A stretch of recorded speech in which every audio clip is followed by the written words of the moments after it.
salaamaaleykum mbokku Sénégal salaamaaleykum mbokk yi nga xamante ni yéen a ngi suivre suñu kër gi di F-Media tey ñu dikkoon fii ci Nihma Immobilier fekk fii ki nga xamante ni moo fi nekk di El Hadj Ndiaye mu mel ni dafa am coowal suuf yoo xamante ni dafa amoon fan yi ci commune Fandène ki ñuy wax Nango Laye def ay vidéo publier ko vidéo yooyu ñu tudd ci jëmm ji di El Hadj Ndiaye am ay tuuma yoo xamante ni teg nañ ko ci kawam tey ñu seetsi ko ngir mu jox ñu ay leeral yu am solo ci tuuma yooyu nga xam ni teg nañ ko ci kawam waaye balay boobu dañuy dem ñu seetaani vidéo yi nga xamante ni kii di Nango Laye def na ko ñu dem te ñëw. lii suñuy tànk tey nag dafa am lu ñu dégg ñu neen bala ñu ci avancé il faut ñu ñëw laaj leen ndax dégg nañ ni loolu sëriñ fii mais yéen defe naa ni jotagu leen benn këyit loolu laa doon laaj sa xalaat. te léegi jotagu benn këyit. waaye. moom la léegi waxtu naa wax na léegi attaque ko. waaw. ku ñu wax Ala Ndiaye moo fi lotissé. bi ma fi lotissé ba léegi nii. xaw ma moom mairie ñoo ko am xam ànduñu si. mais moom moo ngi indi ay client di jaay toujours. waaye benn nu fi ñu toog nii. kenn mënul xam ndax yow fi nga dëkk yaa ko moom wala moom moo ko. dëgg la dëgg la parce que ba léegi ni mu ñu amuñu benn kii. dëgg la loolu rek lañ bëggoon am ci lu leer. waaw li yàggul nag man dem naa ba ci Marissa. waaw. ma xamal ko ne bu fekkee ne bëgg nga lu leer ci kër yi. da ngay ànd say bindkat ngeen ñëw ci dëkk bi bind ci Marissa yàlla ñëw na si benn ngoon ànd ak benn xarit parce que ay yeneen sant fa. waaw. war a boobaak léegi daal ci weer lay toll. ay weer waaw weer wala weer ak ay fan. weer ak ay fan. kon daal yéen daal dèjà daal kon man jàpp nañ ni daal lii ñu lotissé woon première daal. joxaguñ leen ci benn këyit. déedéet amuñu benn këyit ba léegi. alhamdulilah jërëjëf yal na yàlla dooli jàmm yàlla jàpp leen ba ngeen mën a jot seen i këyit. loolu mooy suñu doon tànk daal bëggoon ñun lépp luñ ci dox muy lu leer yoo xam ni seen gémmañ lay jógee. nga lay soxla mooy lu ñu dëkkee. ay sénégalais lañu am fu ñu dëkkee comme ñëpp. dàgg la waxaat ñu tur bi. Sadibou Sow Sow. yal na yàlla dooli jàmm. waaw jeex na waaw ñoom koy dagg nañ ba pare xanaa kay ah dagg nañ ba pare borno yaa ngi nii ci biir kër yi nga borno yaa ngi nii waaw seex bi yow dañ laa nëbboon moo tax nangu yow nanga woon génn quoi njaga sa mbokk yi gis nga leen de maa ngi leen di kii mais gis nga dañ leen a nëbboon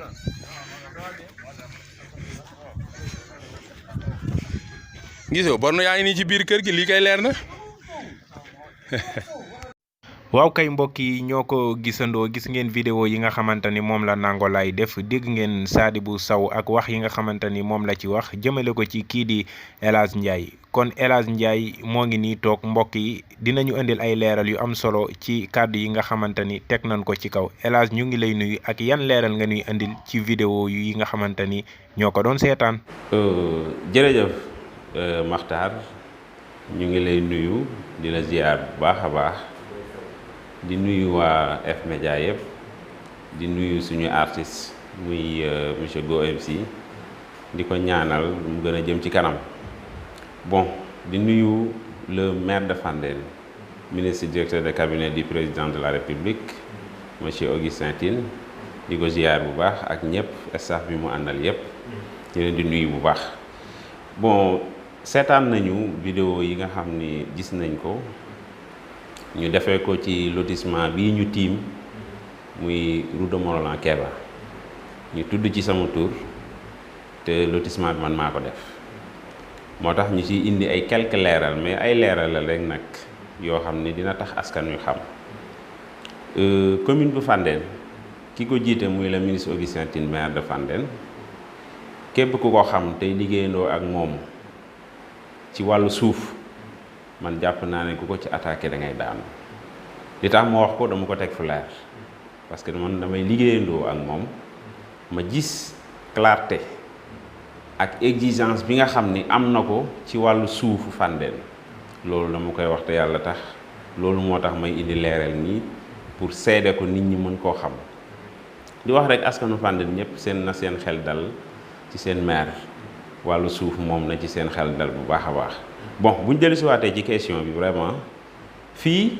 mu ngi tudd route de Morolan Kéba d'ailleurs li may njëkk a wax mooy dégg naa fi waxu 70 hectares dégg naa fi waxu ñaari tranche maanaam ñaari lotissement yooyu amu fi 70 hectares bi amul ñaari tranche yi amul li am benn lotissement la mu ngi nii ñu tiim jour bi nga xamee ni jox nañ ma contrat pour ma liggéey ko li ñu ma njëkk a wax instruction bi ma njëkk a jot mu jóge ci maire mooy suñu mbokk yooyu nga xam ne ñoo fa dëkk soo demee seen kër yi na mu mel nag ma ko génneel bi ma ñëwee di lever loolu laa njëkk a def yow ñoo ko gisandoo plan baa ngi nii lii nga gis mooy këru ñooñu fa ñi ma fa fekk ñetti kër la muy kër Pa Mamadou kër Pa Samba ak kër Pa Maodo ñooñu laa fa fekk ci biir vidéo bi gis naa ci ñu naan am na borne yaa ngi nii ci biir kër yi d'accord loolu li ko indi mooy kër gii la ñu nekkoon ñoom muy kër Pa Mamadou mais lotissement ku ne xam na ni lotissement buñ koy wax mooy jubbanti ñoom ni ñu dëkkee woon ak sàkket yeeg yooyu ni mu dëngee woon il faut nga jubbanti ko def dimension parcelles yi normal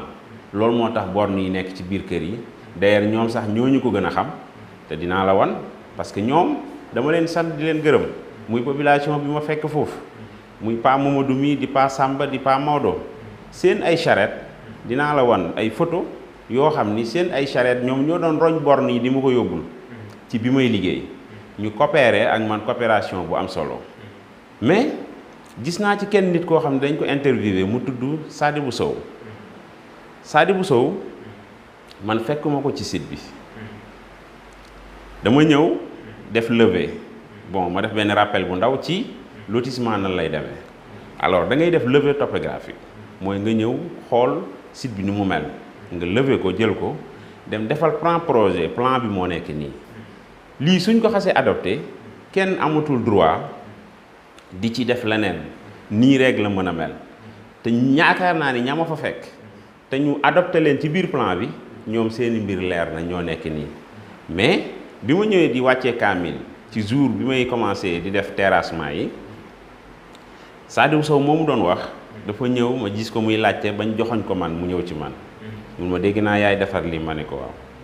mu ni ma kan moo la ko sant ma ne ko yow yaay kan mu ne man Sadibou Sow laa de tudd maa ngi dëkk fee fi mu ma joxoñ nag mooy titre foncier bi 1543 kii titre foncier militaire yi la mais dafa am ay nit yu nekk ci biir mu ni ma man de fii laa dëkkoon ci site bi mais fële lañ ma abal kër joxoñ ma fii nii man ko mais yow ana sa kër comme fii nga dëkk mu ni ma non sama kër léegi sàkket yi daanu na ak yooyu man ko fan la nekkoon mu ni ma fële man ko loolu mënu ma ci sukkandiku mais nag dinaa la conseiller mooy nga dem mairie bu Fandène nga déclaré wu nga bind wax ni yow fii nga dëkkoon loolu lañ jot a waxante ma def terrassement ak yépp dem comme kayit yi dafay am fu mu jaar Thiès commission régionale jóge fa dem Dakar nga am autorisation de loti soo ko amee ba pare nag da ngay ñëw appliquer li nekk ci kii bi plan bi mooy nga samp borne yi à ma grande surprise bi may ñëw di samp borne yi ma fekk fa benn néegu ñax dinaa la jox photo yi benn néegu ñax ma ni waa kan moo fi def lii ñu ne ma Sadibou Sow moo ko fi def ma jël numéro téléphone am woo ko téléphone mu ñëw man ko mais Sadibou yow yaakaar naa am na lu ñu waxante woon ci bi may départ fii lan moo tax nga def lii yow yaa ko def mu ni ma mën maa ko def ma ne ko lu tax mun ma noo man fii laa dëkkoon kon damay ñëw dëkkaat man ko ah en tout cas man awma lu ma ciy wax mais li wérte woon mooy plan bi defar nañ ko ba pare lépp loo am ci loo xam ne war nga koo def demal ci commune bu Fandène soo demee mairie nga waxtaane ko ak ñoom bon mu ni ma non du ma ko def yàlla dimbali ma bi ñuy samp borne yi néegu ñaxam fi mu ko samp mu tombe juste ci mbedd kon loolu moo lay wan ni man fekk ma ko fa woon parce que Pa Mamadou Pa Samba ak Pa Maodo yi ma fa fekk seen kër yi lotir naa ko normal mais moom bi mu ñëwee dafa fekk man ma def plan projet ba pare en même temps fi mu samp néegam foofu ay dédd yu lëndëm ñoo fa nekkoon foofu kenn mënu fa woon dëkk avant ma koy terrasser loolu moo lay wan ni jubul man maa la wax loolu maa ngi ko dégg nag démb maa ngi ko dégg nii ci vidéo bi muy wax ni bon man maa ngi fay ñëw di jaay ak nangam sàngam loolu moom yaakaar naa ni du problème nañu xam ni lii problème mu lotissement la te lotissement administratif la jaar na fi mu war a jaar yépp population yi itam le maire ministre daf leen teel a bàyyi xel ku ko bëgg a jaxase ak population bi itam yow yaay toogi parce que loolu du mën a nekk ñoom xam nañ li xew ma wax la bi nga xam ni commission de distribution yi waxtaan nañ ba pare ba war a génne parcelles yi Mame Gor Sylla xam nga ko def nga ci moom vraiment taalif bu am solo ñu la ci gërëm bu baax moomu njëkk a woo ni moom le ministre maire Augustin dafa wax ni commission bi pare na dañu war a commencer am yu ñu joxe foofu mais kër pël yi ñi dëkk foofu dama bëggoon nga wax ma exactement numéro yi ko jege yépp nee na bu ko kenn laal mais loolu kay xanaa doy na koo xam ni première instruction bi mu la jox mooy soo demee ña nga fa fekk seen kër yi ni mu mel nag ma ko mentionné ci plan bi weddi kay gis bokku ci lii nga gis nii mooy ñetti kër yi moo fa fekk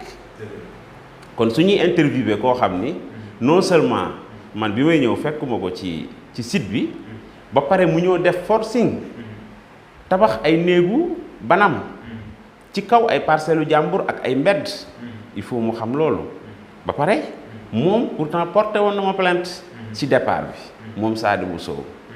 yaakaar naa ba ñu tasee gendarmerie ba mu indee pièces yi nga xam ni moom laa yore indi plan bi indi yëpp yaakaar naa li ko gendarme bi wax moom dégg na ko ba siwitu kii boobu moom nañ ko laaj dina leen wax loolu fan la mujjee mais terewul loolu yëpp bi mu amee monsieur Martial Ndione nga xam ni moom mooy secrétaire municipal bu Fandène keroog bi ma ko informé mbir mi daf ma xamal ni d'accord dégg naa la mais kooku comme noonu la demee dinaa wax monsieur le ministre monsieur le maire ndax xolam rafet na vraiment mu may ko parcelle mu am fu mu dëkk moom ci boppam kon ñépp a waroon wax man bu Pa Mamadou waxoon dinaa xam lan laay tontu bu Pa Samba waxoon dinaa xam lan laay tontu bu Pa Maodo waxoon dinaa xam lan laay tontu parce que ñoom laa fa fekk mais le fait que Sadibou Sow moom moo wax moom bokkul ci site bi fekk ma ko ci site bi après bi ñu defee suñu liggéey ba pare lay doog a ñëw ba pare yàlla weer ko fi mu samp néegam mu nekk ci mbedd kon kooku man aw ma lu may wax ak moom vraiment kantaa nag ñeneen ñi def vidéo beeg ñi ko diviser yu demee noonu ñooñu dama leen di woowaat rek ñu delloo ci seen xel te ñu xam ni yàlla suñu borom moom mooy dogal te ñun ñoo bokk Fandène te ay doomu ndey lañu dañoo war a bokk ndey bokk baay yéeneen te jàmm loolu mooy li ëpp solo mais am na loo xam ni man jàpp naa ni amul solo te man élage kenn du ma ci dégg waaw vraiment loolu daal laa amoon ci lu may leeral ci vidéo yi nga xam ni seetaan nañ ko man ak yow sëñ Makhtar merci beaucoup